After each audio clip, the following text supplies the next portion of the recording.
Amén. Amén. Vamos a orar, ¿qué le parece? Y le pedimos al Señor que nos hable. Dígale: Señor, háblame. Dígale eso usted al Señor: Señor, háblanos. Esta mañana estamos necesitados de ti. Y venimos rogándote, Señor, que tú tomes el control de este momento y nos bendigas.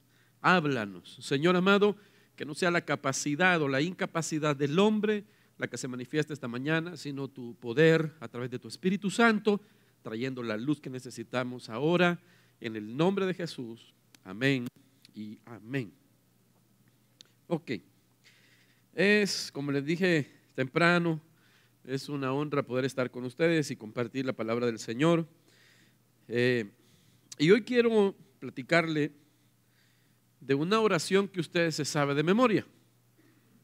Acuérdese: el Padre Nuestro. ¿Cuántos se pueden el Padre Nuestro?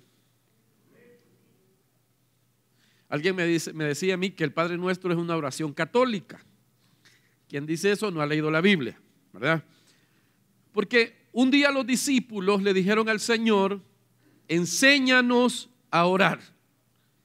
Y la respuesta del Señor a esa petición fue esta oración que conocemos nosotros como el Padre Nuestro.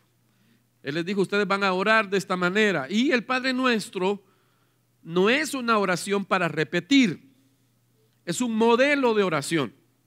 Es más, antes de enseñar la oración del Padre Nuestro, Jesús les dice: no sean como los fariseos hipócritas que hacen vanas repeticiones, que creen que por eso van a ser oídos. Así que, y luego les enseña el Padre Nuestro. Quiere decir entonces que el Padre Nuestro no es una oración para repetir. Hay en el Padre Nuestro principios que deben estar incluidos en nuestras oraciones. Eso es lo que el Señor quería enseñar. Vamos a ver cuántos fueron buenos católicos y se aprendieron el Padre Nuestro. Solo el pastor. Algunos eran católicos porque solo a fiestas iban, ¿verdad? Bodas, 15 años y esas cosas. Pero bueno, mire pues, el Padre Nuestro comienza de esta manera y es aquí donde me llama mucho la atención. Mateo capítulo 6, versículo 9 dice así: vosotros pues oraréis así: Padre nuestro que estás en los cielos, santificado sea tu nombre.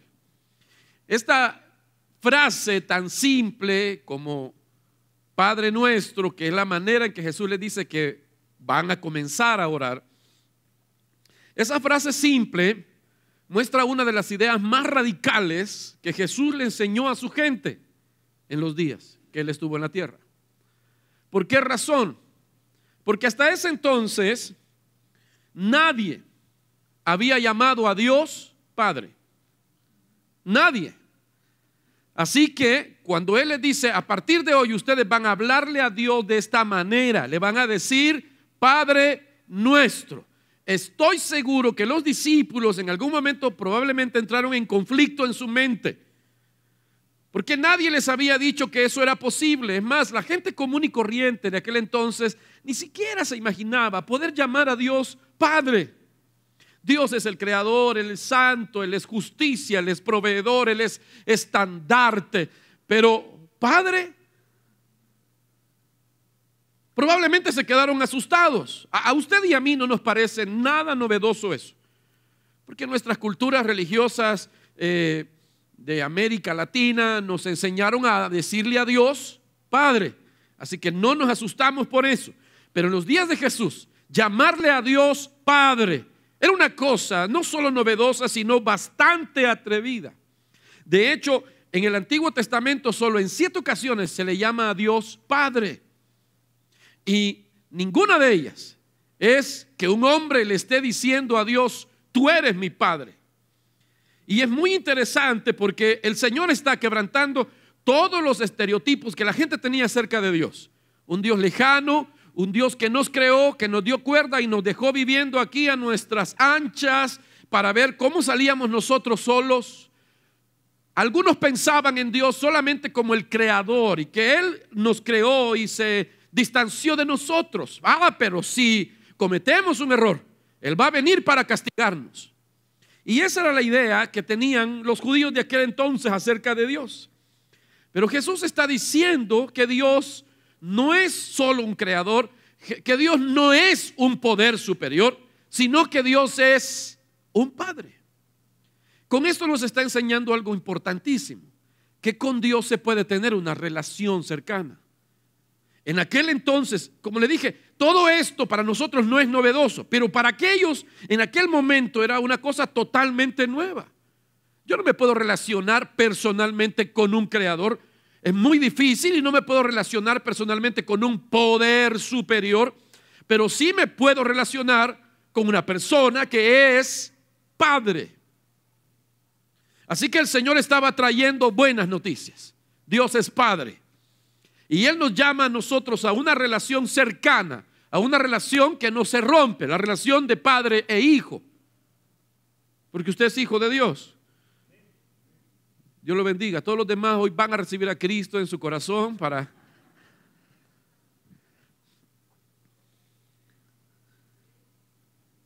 ¿Sabe? La relación de padre e hijo es una relación indisoluble. Usted puede llamar en cualquier otra relación, puede decir mi ex jefe, mi ex esposa, mi ex, cualquier otra cosa. Pero usted no puede decir jamás mi ex papá o este es mi ex hijo. Eso no se puede hacer. Así que cuando Dios te llamó a una relación con Él, te llamó a una relación que no se rompe. ¿No le alegra eso? Ahora, mire, como le estoy diciendo, estas son buenas noticias, pero también hay un problema. El problema que existe es que muchas personas cuando escuchan la palabra padre o papá, lo primero que se les viene a la mente no es ideas bonitas. La mayoría de nosotros cuando oímos decir papá o padre, no tenemos ideas o recuerdos buenos. Quizá hayan personas aquí que cuando piensan en papá piensan en cosas muy buenas, pero la mayoría de los mortales que estamos aquí, quizá no tengamos muy buenos recuerdos acerca de nuestro padre. ¿Se ha fijado qué distinto se celebra el Día del Padre del Día de la Madre? El Día de la Madre, el colegio de sus hijos tira la casa por la ventana. Y hay actos, hasta aburre usted de ver tanto acto en honor a la mamá. Y en ese día la mamá es la mejor mujer del mundo. Todos los niños de todas las edades cantan y bailan para honrar a la mamá. Hay cenas, ven los centros comerciales, desde 2 meses antes están anunciando el Día de la Madre. Las iglesias a veces cuando celebran el Día de la Madre lo hacen a todo dar. ¿Y el Día del Padre? ¿Cuándo es eso?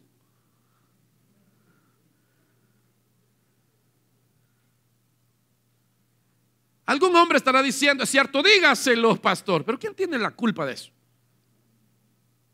¿Sabe? Leía yo hace unos días de una empresa gringa que hace tarjetas de felicitación, Hallmark. No sé si usted ha visto, va a esos lugares donde ven tarjetas de felicitación, hay muchas tarjetas de esa marca. Así que esta marca se le ocurrió hacer algo como una obra social. Fueron a una cárcel de California y pusieron mesas en el pasillo, en una prisión de hombres. Pusieron mesas y llevaron miles de tarjetas de felicitación para el Día de la Madre. Entonces, la oficina de correo puso ahí una oficina temporal. Y lo que iban a hacer es que a todos los presos les iban a regalar las tarjetas de felicitación del Día de la Madre, las que quisieran. Se las podía mandar a su mamá, a su abuelita, a su hermana, a quien sea, cualquier mujer que quisiera mandarle una tarjeta, se la podía mandar y sin ningún costo la podía poner en esa oficina de correo que estaba ahí. Y las colas no terminaban. A mediodía la empresa tuvo que pedir que mandaran más tarjetas porque se habían acabado. Fue un éxito. Así que el Día del Padre hicieron lo mismo. Pusieron las mesas y llevaron las tarjetas y la oficina de correo fue a poner ahí su agencia temporal. Y nadie llegó.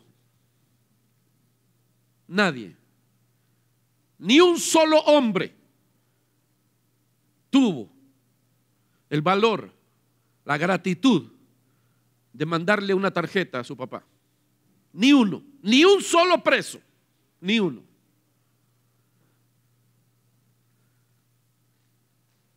¡Qué silencio!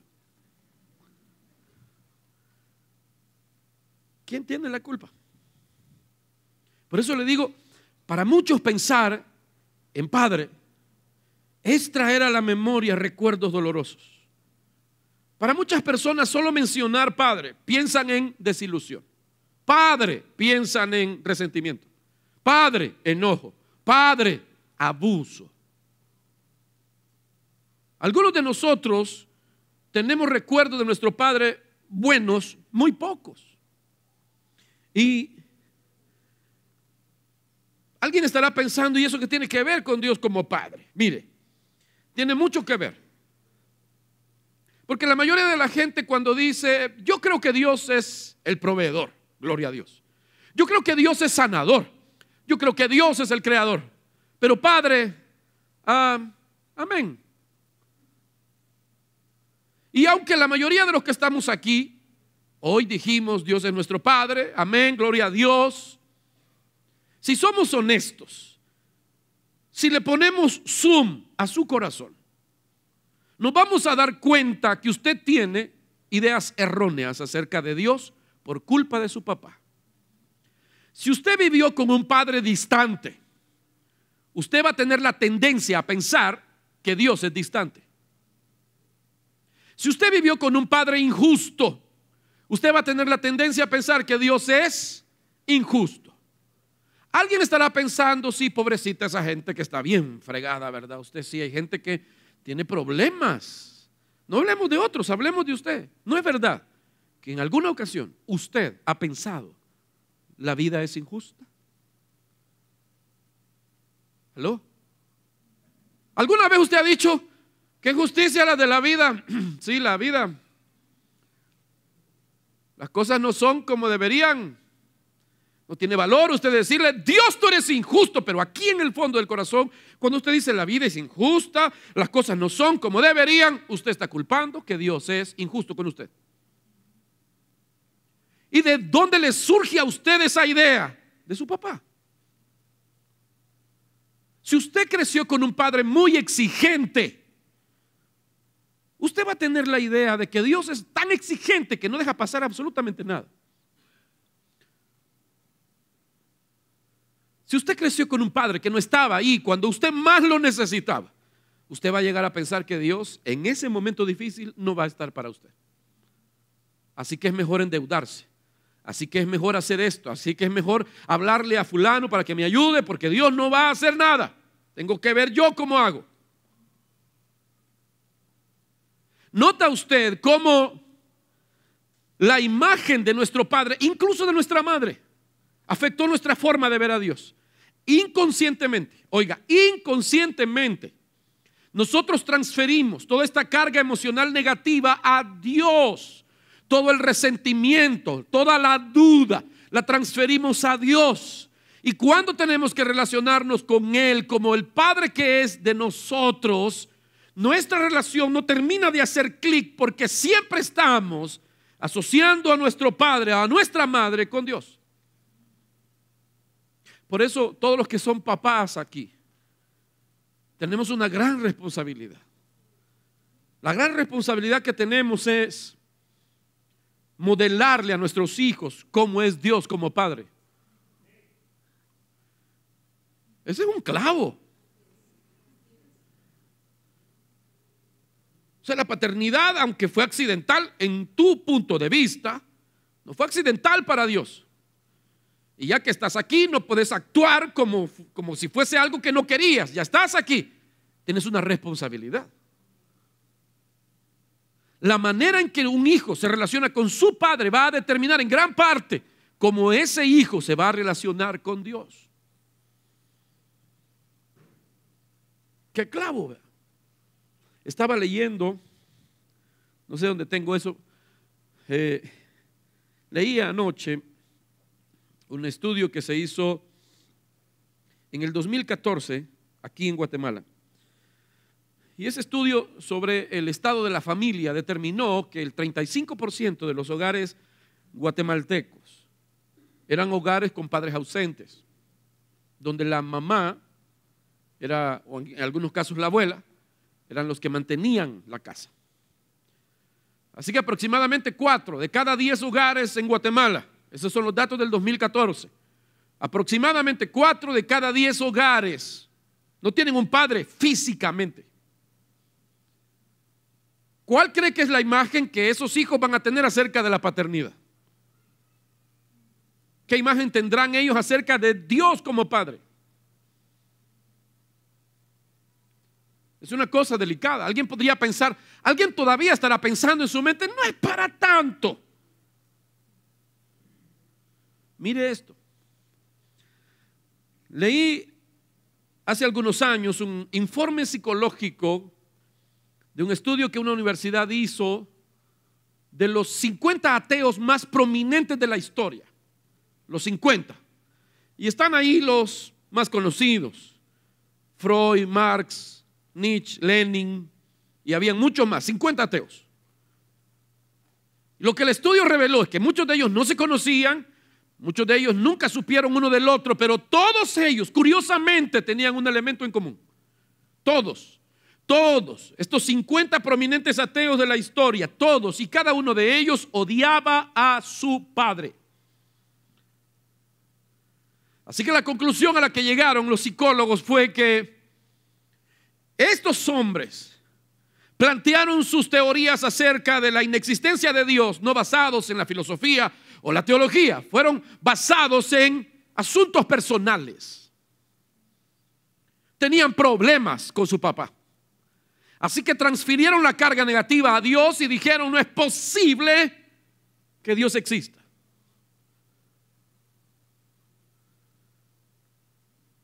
Había un ateo que se llamaba Bertrand Russell y él decía: si Dios es tan poderoso y no puede hacer nada para cambiar el mal del mundo, o es impotente o es cruel. Pero ahora lo que veo es que esta gente estaba hablando de sus padres, no estaba hablando de Dios. Así que vuelvo al punto este. Esto es lo que quiero transferirle esta mañana. Míreme, la manera en que usted ve a sus padres hoy es muy probable, no es totalmente cierto, pero es muy probable que sea la forma en que usted ve a Dios ahora. Y por eso vivimos con miedo. Y por eso siempre vivimos dudando. Y por eso siempre vivimos con inseguridad. Y por eso siempre tenemos una vida cristiana intermitente, una vida cristiana no estable. Por eso esta mañana, y le pido al Señor que nos ayude a que podamos nosotros tener, a la luz de la Escritura, una idea más clara de cómo es Dios como Padre. Que esto nos sirva para destruir todas las ideas equivocadas que tenemos acerca de Dios. Y que podamos confiar en lo que la palabra infalible de Dios dice acerca de Él como Padre. Amén. Vamos a verlo entonces. Encuentro en la Biblia muchas características de Dios como Padre, muchas. Solo voy a mencionarle 4 de aquí hasta las 2 de la tarde. Número 1, ¿cómo es Dios como Padre? Número 1, Dios es un Padre cariñoso. Pude haber puesto amoroso, pero esto de cariñoso muestra una idea de alguien que es expresivo. ¿De qué se quejan la mayoría de las mujeres? De sus esposos. Ministrese, vamos a ver.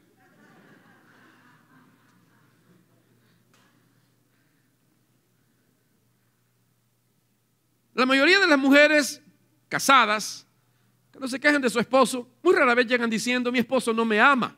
No, llegan diciendo: él no es cariñoso, él no tiene detalles conmigo. Ya no, yo sé que Él me ama, pero ya no es cariñoso. Dios te ama, pero también es cariñoso. En el Antiguo Testamento, la palabra que más frecuentemente se usa para decir amor, bueno, en el griego la palabra más común que nosotros sabemos para decir amor es ágape. Y están otras 3 más. Fileo, Eros, Estorge. Esa es la otra. Ok. Eso es lo que más sabemos nosotros. Pero en el hebreo, la palabra que más se usa para hablar del amor y que más se usa para hablar del amor de Dios hacia nosotros es Hasak. Y esa palabra tiene una implicación muy interesante. Se puede traducir por amor, pero literalmente significa amarrarse. ¿Qué significa? Amarrarse. Y Dios, a través de Moisés, le dice a su pueblo, Moisés le dice al pueblo de Israel: el Señor se encariñó contigo. Y la palabra que aparece ahí es Hasak. Él se amarró a nosotros. La única manera de entender la obra de la redención, yo cuando veo esas imágenes, para mí esa es una obra de arte, esa es la mejor película acerca del sacrificio de Jesús que se pudo haber hecho, y todavía quedaron cortos. Isaías dice que quedó irreconocible y fue colgado totalmente desnudo de la cruz. Cuando veo esa extravagante muestra de amor, yo no puedo pensar en un Dios frío. Yo no puedo pensar en un Dios extraño para nosotros, sino alguien que realmente nos ama de manera descomunal. Usted, yo sé que está pensando: sí, pastor, yo sé que Dios me ama, pero realmente usted no sabe cuánto Dios lo ama. Su mente no es lo suficientemente grande, capaz, para poder comprender la anchura, la profundidad, la altura del amor de Dios. Es como si una hormiga quisiera comprenderlo a usted. Por más que se esfuerce la hormiga, jamás va a poder comprenderlo a usted. Igual nosotros, no podríamos jamás nosotros comprender a plenitud el gran, inmenso amor que Dios nos tiene. ¿Sabe? Dios tiene la capacidad de amarnos a nosotros de una manera increíble. Por eso le digo, no sabemos realmente cuánto Dios nos ama. El Salmo 103, versículo 13 dice: como el Padre se compadece de los hijos, se compadece Jehová de los que le temen. Otra vez, léalo conmigo, léalo. Como el Padre se compadece de los hijos, se compadece Jehová de los que le temen.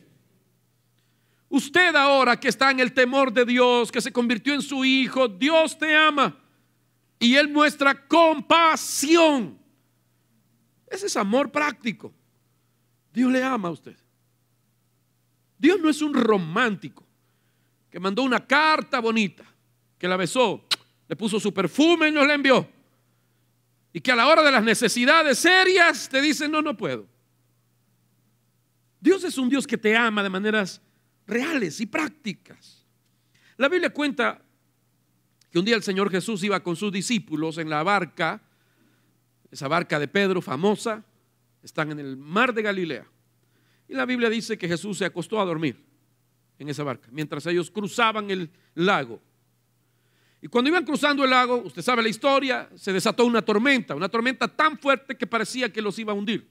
El agua se metía a la barca y se estaban hundiendo. Los expertos en la pesca y en natación entraron en pánico. Así que estaban ellos atemorizados de que se podían hundir. Pero Jesús estaba ahí, durmiendo. Y este es un principio de vida. Quiero que usted lo tome en cuenta en su mente y en su corazón. Antes de continuar, tengo que decirle esto. No importa la tormenta que ha venido a tu vida. Si Jesús está en tu barca, no te vas a hundir.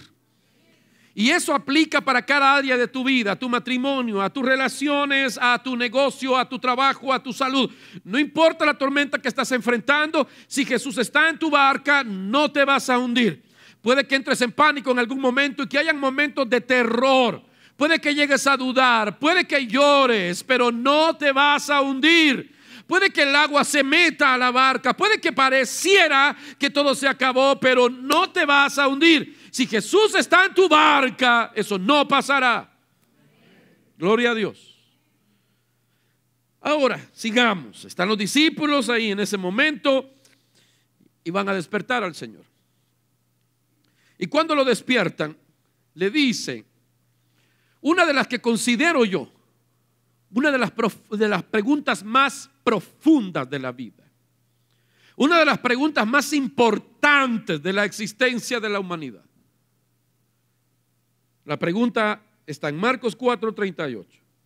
Y dice la Biblia, él estaba en la popa durmiendo sobre un cabezal. Entonces le despertaron y le dijeron, maestro, ¿qué le dijeron? ¿No te importa que perezcamos? Estamos pereciendo, nos estamos muriendo aquí, nos vamos a hundir. La pregunta es, ¿te importa esto? ¿Alguna vez usted le ha hecho esa pregunta a Dios? Señor, ¿te importa lo que me está pasando? ¿Te importa que mi hogar parece que se destruye? ¿Te importa que parece que he perdido el control de mis hijos? ¿Te importa que no encuentro trabajo por ninguna parte? ¿Te importa? Yo he hecho esa pregunta muchas veces. Cuando las cosas se complican demasiado, me confieso por mi culpa, por mi grandísima culpa. Me confieso que en algunas ocasiones he visto al cielo y le he dicho, Señor, ¿acaso te importa lo que me está pasando? Y esa es una de las preguntas más importantes de la vida de un ser humano. La pregunta es, ¿le importamos a Dios? Esta es una pregunta interesante, profunda. ¿Le importamos a Dios?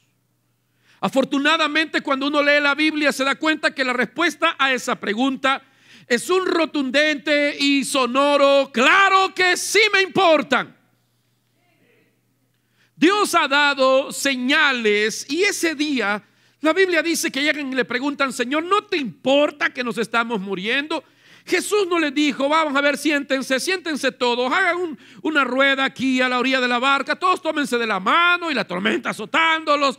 Voy a explicarles las 5 razones teológicas del por qué ustedes pueden estar confiados en que ustedes le importan a Dios.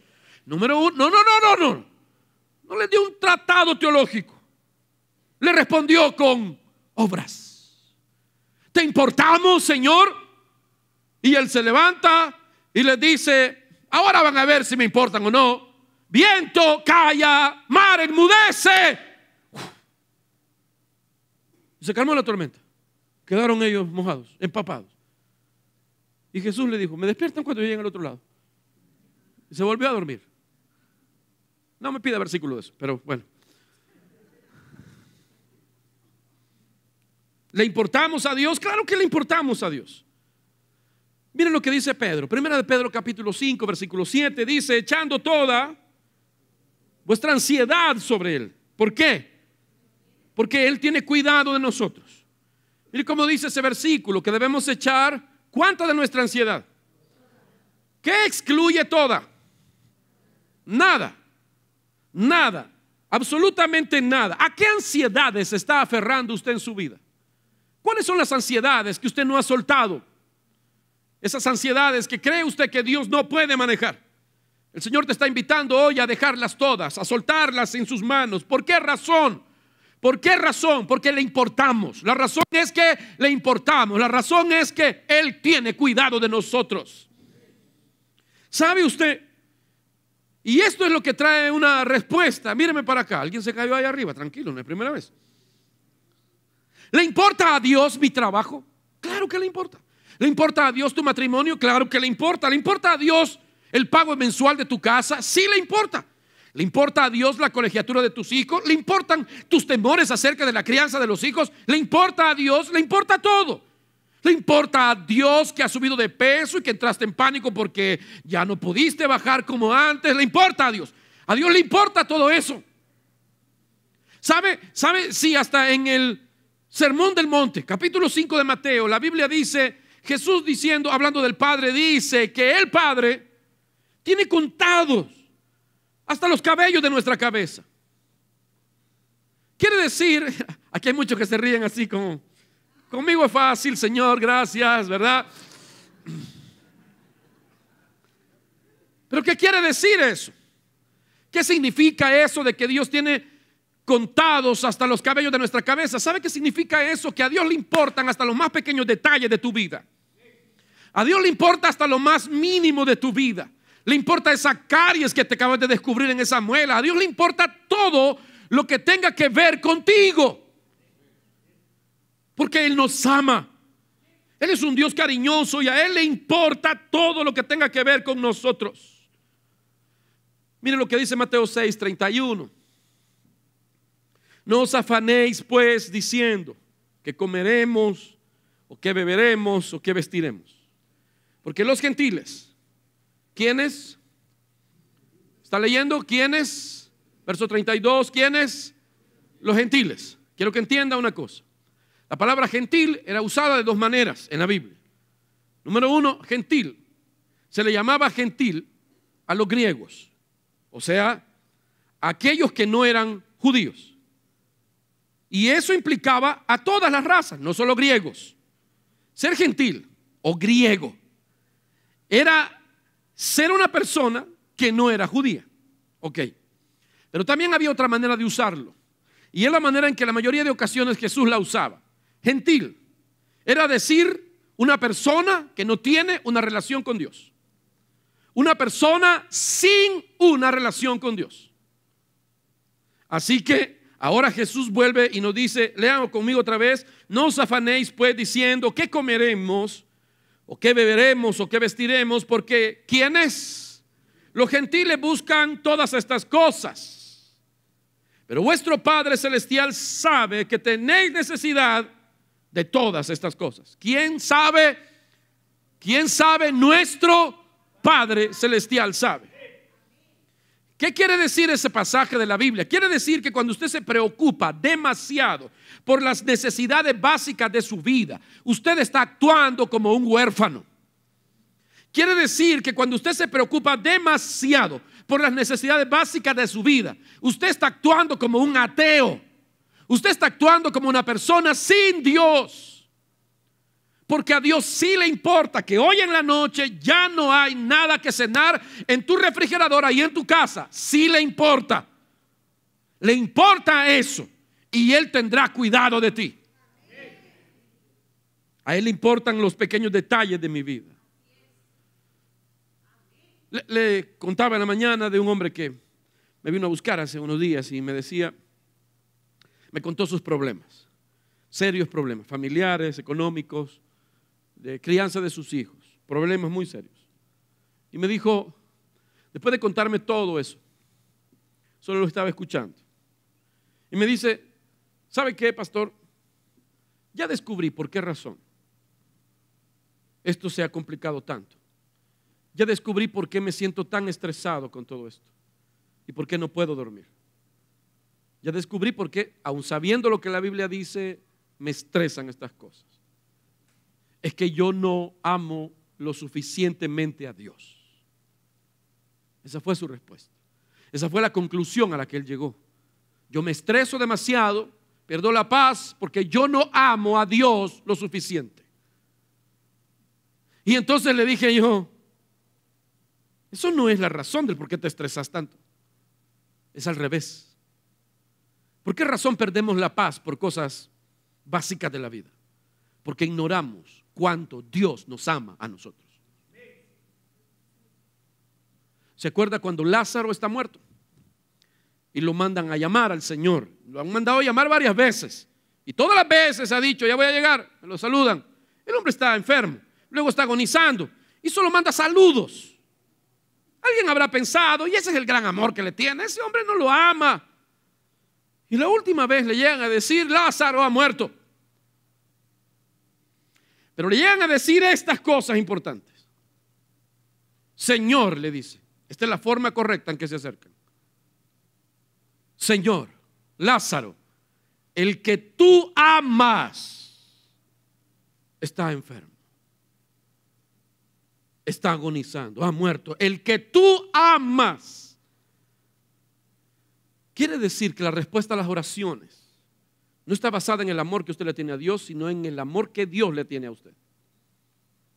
Si al final de tanto Dios nos pagara todos los días de acuerdo a lo que hacemos, usted estuviera ahora mismo como un pollo broiler en el infierno, asándose en su propia manteca. Muchos tenemos suficiente para ser cocidos de esa manera.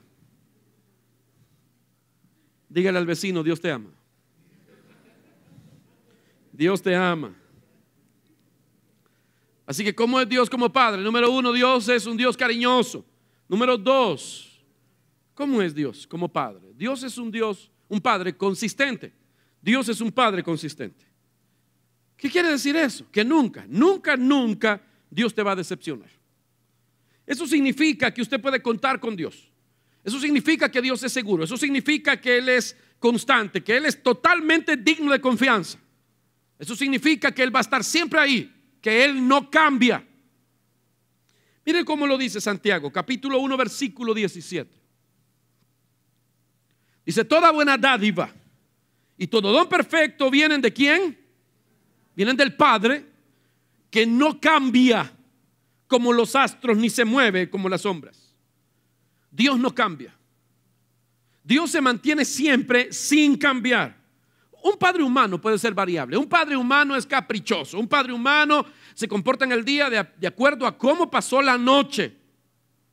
Dios jamás va a tener una mala noche y va a amanecer un día diciendo que nadie se me ponga enfrente porque hoy lo mato. No quiero que nadie me llame esta mañana, que necesita, que el carro, que los hijos, porque los mato. Jamás usted va a encontrar a Dios de mal humor. Dios es constante. Como le dije, un padre humano puede ser inestable, puede ser variable, porque no hay padres perfectos. Pero la buena noticia es que Dios como Padre se mantiene igual siempre. ¿Qué dice la Biblia que pasa cada mañana con Dios y nosotros? ¿Ah? Que cada mañana Él renueva sus misericordias para nosotros. Así que Él muestra su misericordia conmigo. Él no cambia conmigo. Y hay un pasaje de la Biblia muy interesante, segunda carta a Timoteo, capítulo 2, versículo 13. Léalo conmigo. ¿Cómo dice? Si somos infieles, ¿qué dice? Él permanece fiel porque Él no puede negarse a sí mismo. ¿Lo leyó bien? Léalo otra vez. ¿Cómo dice? Si somos infieles, Él permanece fiel porque Él no puede negarse a sí mismo. Le voy a explicar una cosa. No significa ahí que a Dios no le importa que usted sea infiel. Borre esa sonrisa de su cara. No está diciendo ahí que a Dios no le importa su infidelidad. No está diciendo eso. Está diciendo que aun a pesar de que usted es infiel y que probablemente eso le va a traer malas consecuencias, cada vez que usted es infiel y quiere venir a buscar a Dios, no va a encontrar a Dios diciendo ni me hables, ni me hables. Como el hijo pródigo que se fue a gastar todo lo que el padre le había dado, algo que a él no le costaba. Y cuando regresa, él dice, volveré a la casa de mi padre y le voy a pedir misericordia. ¿Qué encontró cuando llegó a la casa de su padre? Misericordia y gracia. ¿Qué encontró? Misericordia y gracia. Diga, ¿qué encontró? Misericordia y gracia. Déjeme explicarle una diferencia breve de esas dos cosas. Misericordia es cuando Dios no me da lo que yo me merezco. Misericordia, ¿qué es? Cuando Dios no me da lo que yo me merezco. ¿Qué se merece usted? El castigo, el infierno, el juicio eterno. Pero Dios le tuvo misericordia. Y gracia es cuando Dios me da lo que no me merezco. Se lo voy a poner en efectivo porque así es como usted entiende muy rápido. Imagínese que usted va manejando y de repente lo para un policía. Usted cruzó un semáforo en anaranjado. O sea, ese color que muchos creen ver entre el amarillo y el rojo, ¿verdad? Y del otro lado está ese agente de la ley, un hombre correcto, que para él solo hay tres colores en el semáforo, y usted se lo pasó en rojo. Lo para, se acerca a usted con una sonrisa de satisfacción y le dice, buenos días, ¿podría permitirme sus documentos de tránsito? Y usted entrega su licencia, la tarjeta de circulación, y le dice al policía, lo voy a multar. Se cruzó un semáforo en rojo. ¿Cuánto es la multa por un semáforo en rojo aquí? 500 quetzales. Más de $50. Bueno, así que el policía lo ve y le dice: le voy a poner la multa. Son 500 quetzales lo que va a pagar. Y usted le dice: mire, disculpe, pero es que no me fijé, soy daltónico y vengo del culto y la presencia de Dios fue tan poderosa que no. El policía le dice: no. Le voy a poner la multa. Deme sus documentos. Y cuando él está haciendo la boleta para entregársela, algo pasa en el corazón de ese policía. Lo que usted va a recibir ahí es justicia. ¿Qué va a recibir? Justicia. Va a recibir lo que se merece. Ok, aunque usted le eche la culpa a los de Metra, el semáforo cambió muy rápido, lo que usted quiera, fue su culpa, va a recibir lo que se merece. Ok. Así que, pero de repente el policía cambia, se acerca y le dice: señor, disculpe, ¿sabe qué? Tome sus documentos, no le voy a poner la multa.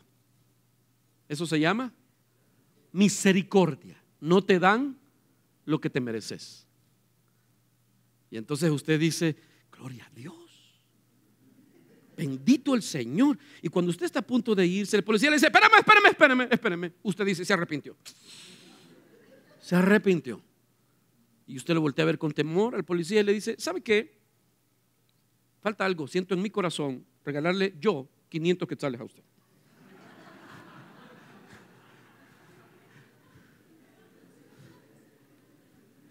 Ni en el país de las maravillas, dice usted, ¿verdad?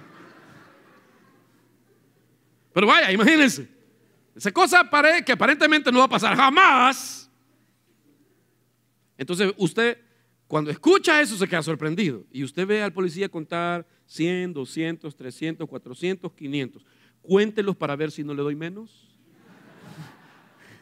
Y usted con un gran signo de interrogación en la cabeza comienza a decir: 100, gloria a Dios, 200, aleluya, 300. Y usted cuenta 500 y le dice: ¿está completo el dinero, señor? Sí, gracias. Se puede ir. Tenga mucho cuidado. ¿Qué recibió ahí? Te dieron algo que no te merecías. Si te sorprende la parábola del policía, estoy escribiendo un libro que se llama Parábolas no bíblicas.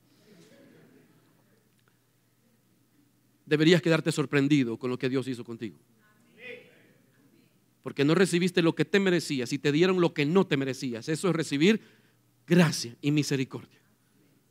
Así que el pródigo regresa, y quizá la Biblia no dice, el padre se alegró, lo besó, le puso un anillo, lo mandó a bañar, hizo una fiesta. No sabemos la plática privada que obligatoriamente ese padre tuvo que tener con ese hijo.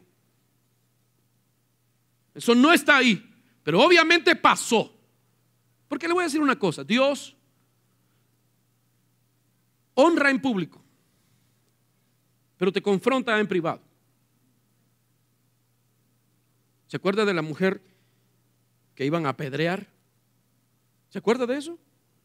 Y la iban a apedrear. ¿Y qué hacemos con estas mujeres? La ley dice tal cosa. Y el Señor les dice: el que esté libre de pecado lance la primera piedra.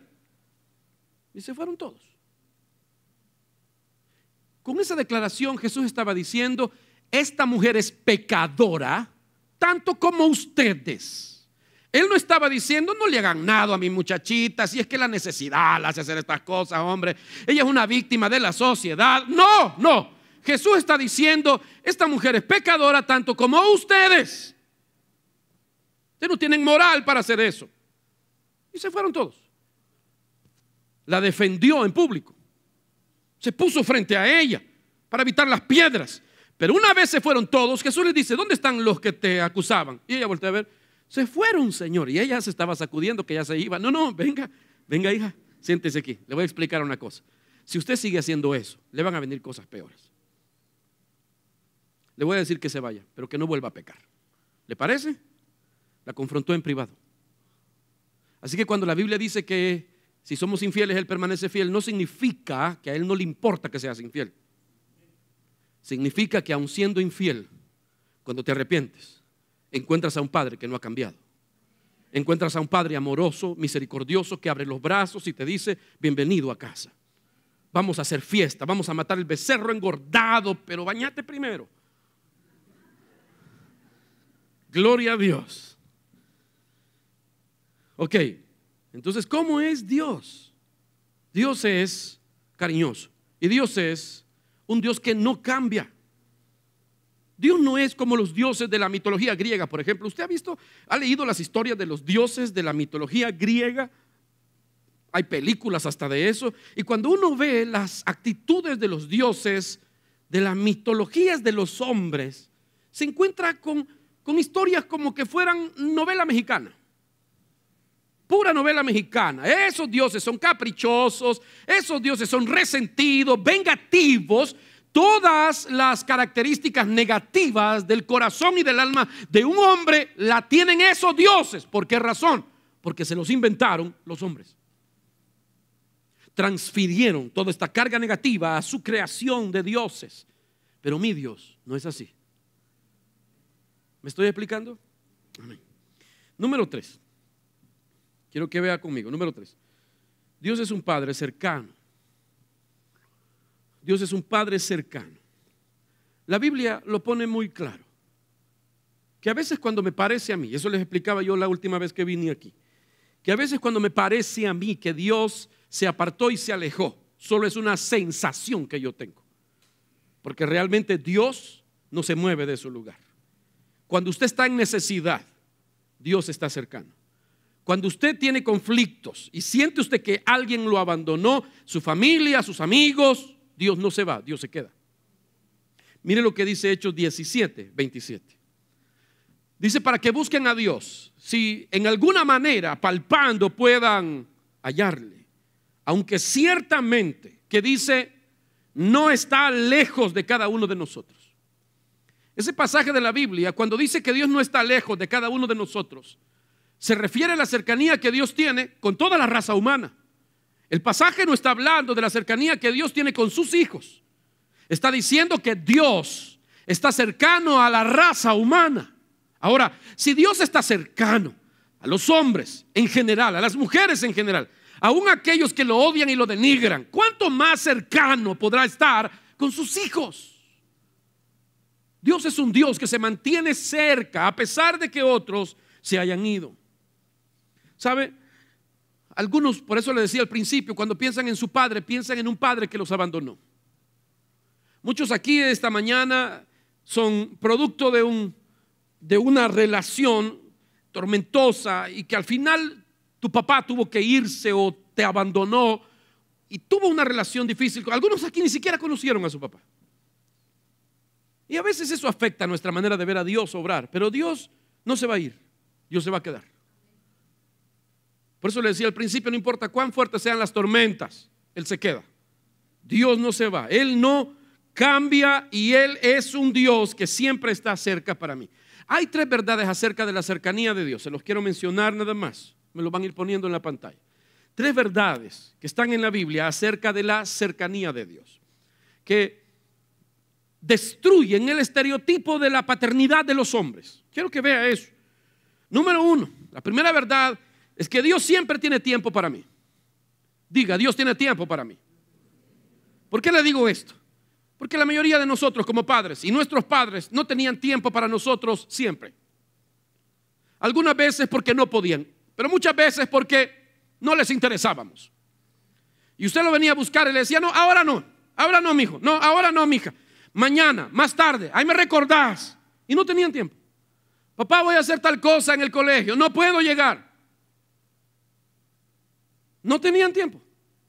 Entonces uno llega a pensar, si Dios es como mi padre, Él no va a tener tiempo. ¿Para qué lo voy a molestar hoy si hay problemas allá en el Medio Oriente y con Corea y los Estados Unidos? Y yo creo que Dios, ahorita Dios no me va a contestar. ¿Pero qué dice la Biblia? Salmo 145 o 18, ¿cómo dice? El Señor está cerca. ¿De quiénes? De todos los que le invocan. Y la Reina Valera del 60 dice: de todos los que le invocan de veras. El Señor está cerca. Cuando usted lo invoca, cuando en una necesidad usted lo llama, Él está cerca para usted. Número 2, la segunda verdad que la Biblia enseña sobre la cercanía de Dios es que Dios se deleita en satisfacer mis necesidades. ¿Qué cara hace su papá o hacía su papá cuando usted le llegaba a pedir para algo? ¿Se acuerda de eso? Mira, papá, fíjate que otra vez, zapatos otra vez. Te acabo de comprar un par hace 3 años.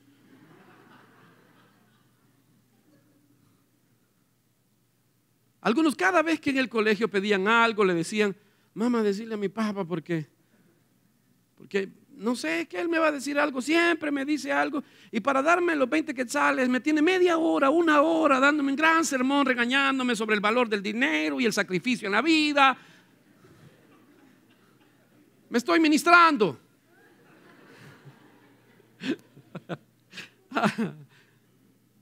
Pero Dios, cuando usted va y lo busca, no es como tu papá. Por eso le digo, a veces uno dice, mejor ni le pido porque ya le pedí eso y no pasó nada. Quiere decir que él no quiere o es muy chiquito esto para pedirle a Dios. Mire lo que dice la Biblia, Mateo 7:11. Si ustedes saben cómo dar buenos regalos a sus hijos, ¿cuánto más su Padre que está en los cielos dará buenas cosas? ¿A quiénes?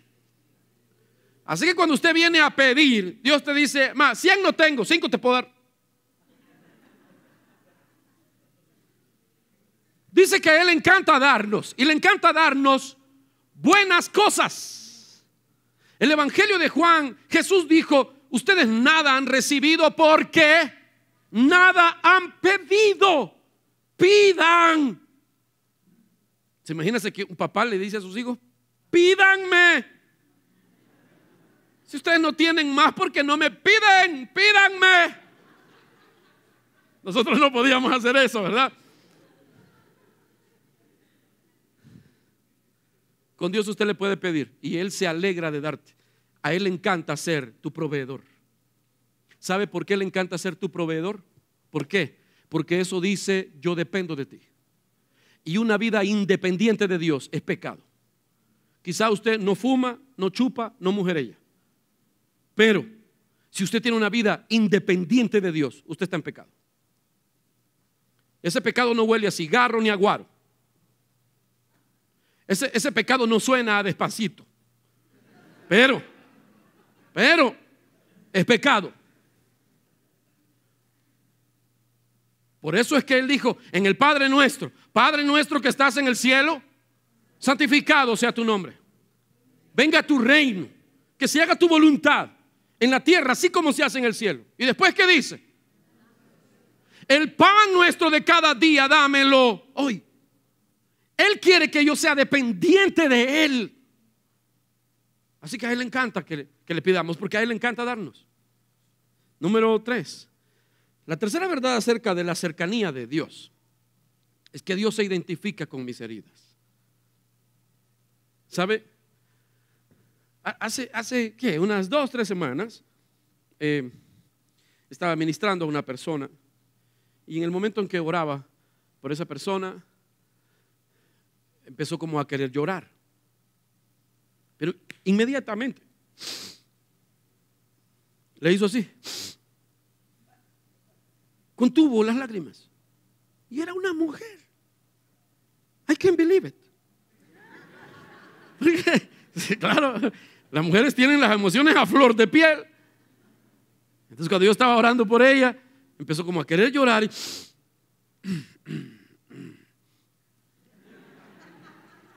y yo seguí orando y después le dije, ¿te haría bien sacar eso? Me dijo, no vale la pena. Yo solo lloro delante del Señor en su presencia para adorarlo. Yo solo lloro delante del Señor cuando las cosas son bien graves. Esto no vale la pena. ¿De quién estaba hablando ella? De su papá estaba hablando ella. Estaba hablando de un padre que cuando ella la buscaba a medianoche, tengo miedo, ¿puedo dormir aquí? El papá le decía, ¡no! Y la tiraba de regreso a su cuarto. Él no estaba hablando de Dios, estaba hablando de su papá. ¿Sabe?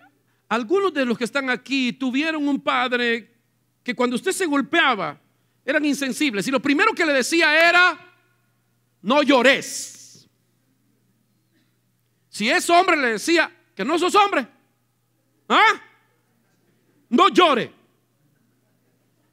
Solo las niñas lloran. Y cuando era una niña le decía: no llore. Se rebaja usted ante los hombres si llora. No llore. Así que nosotros pensamos que cuando nos quebrantamos, que cuando las cosas se complican, uno no puede estallar en llanto delante de Dios, porque ¿qué va a pensar Dios si yo me pongo a llorar? ¿Va a pensar que yo no confío en Él? No, no. Él te dio las emociones. Las emociones no se las inyectó el diablo en el jardín del Edén al hombre y a la mujer. Las emociones te las dio Dios. Y es importante que si va a llorar, que también ore. Así que llore y ore. Usted se libera y Dios escucha. ¿Aló? Mire lo que dice la Biblia. Hemos leído el versículo, Salmo 34, 18 dice: el Señor está, ¿cómo está? Cerca de los quebrantados de corazón. Dios no dice: ay no, a mí la gente que chilla no me gusta, ya me voy. No, ya me voy. No. A mí el que chilla no, peor si tira mocos, no quiero nada. No. No dice eso la Biblia dice: el Señor está cerca ¿de quiénes? De los quebrantados de corazón y salva a aquellos que han sido aplastados en espíritu. No hay duda que para muchos de ustedes quizás esta semana fue muy difícil, muy difícil. Algunos de ustedes puede que alguien les haya hecho mucho daño. Y es de ustedes de quienes Dios está más cerca esta mañana. Cuando la gente sufre y pregunta: ¿dónde está Dios cuando se sufre? La respuesta está en ese versículo. ¿Dónde está Dios? Cerca del que sufre. Él está cerca del que sufre. A Él no le molesta tu llanto. No le molesta ni siquiera que no puedes ni orar cuando lloras. A Él no le molesta eso. Es más, Él sabe que eso te puede liberar. Él está cercano. ¿Sabe? Tan cercano que muchas de las veces que Jesús habló, nosotros creemos que Jesús habló griego koiné, pero los estudios más recientes han revelado que Jesús hablaba más arameo que griego. Las traducciones nuestras vinieron en griego, vinieron del griego, así que solo encontramos talita kumi, Eloi, Eloi, lama sabactani, del arameo que Jesús hablaba, pero Jesús habló mucho arameo.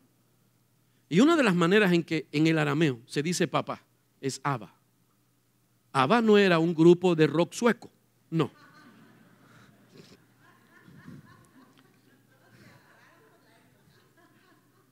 Solo la gente mayor se rió. Así que ya descubrimos sus años. Ustedes ya están algo. Yo tuve que investigar para decirles eso. Ajá, bueno, ok. La palabra Abba no era una palabra formalmente reconocida dentro del idioma. Fue una derivación de las pronunciaciones que los niños hacían acerca de cómo llamaban ellos a sus padres.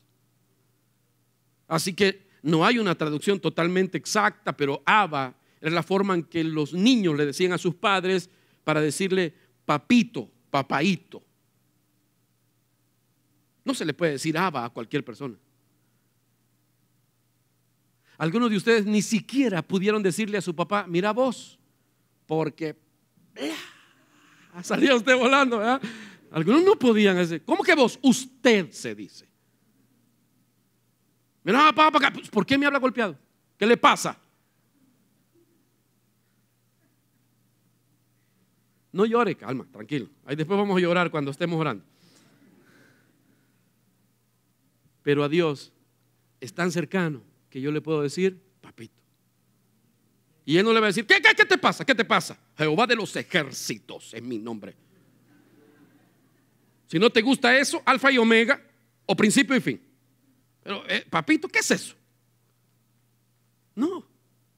Así actúan los hombres de la tierra, los padres de la tierra. Dios es un Dios cercano, es un Padre cercano. Diga: Dios está cerca de mí. Dios está cerca de mí. Y con eso termino. Número 4, Dios es un Padre competente. Dios es un Padre competente.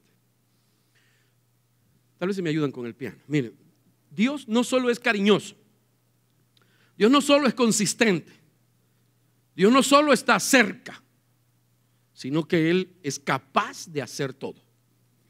Oiga lo que le estoy diciendo. Dios puede manejar cualquier problema que usted le traiga. No hay ninguna debilidad en Dios. Y esto es bueno, porque si yo le importo a Dios, si Él es un Dios que siempre está y está cercano para mí, pero no lo puede hacer todo, lo más que va a hacer en un día de crisis es ponerse a llorar conmigo. Y Dios te va a decir: mira, llorar podemos, pero nada más, no puedo hacer nada por vos, pero vení, lloremos. Dios es un Dios que puede hacer todo. Esto es muy bueno para nosotros. Así que Dios te está diciendo esta mañana: yo siento tu dolor y estoy cerca en tu dolor, pero cualquier cosa que te pase, yo la puedo manejar. ¿Sabe? Nosotros como padres humanos hay muchas cosas que no podemos hacer, muchas cosas. Me acuerdo de las peticiones que me hacían mis hijos cuando estaban chiquitos. Papá, que no llueva, me decían. ¿Y yo qué iba a hacer con eso? Porque ellos creían que usted, cuando eran pequeños, ellos creían que usted podía hacer todo. Después se dieron cuenta de la verdad. Pero Dios es un Padre competente. Dios sí calma las tempestades. Si usted llora y le dice: Padre, que ya no llueva, Él puede calmar la tempestad. Dios todo lo puede hacer. Él puede hacer absolutamente todo. A Dios nadie lo ha vencido nunca. Nadie. Estaban dos niños jugando en el parque. Y los niños son competitivos. Como que se habían peleado por una silla de esas que se columpia. Y entonces le dijo al otro: está bueno, hay que te quede, pero mi papá le pega al tuyo. Y el otro niño le dice: ah, mi mamá también, le dijo.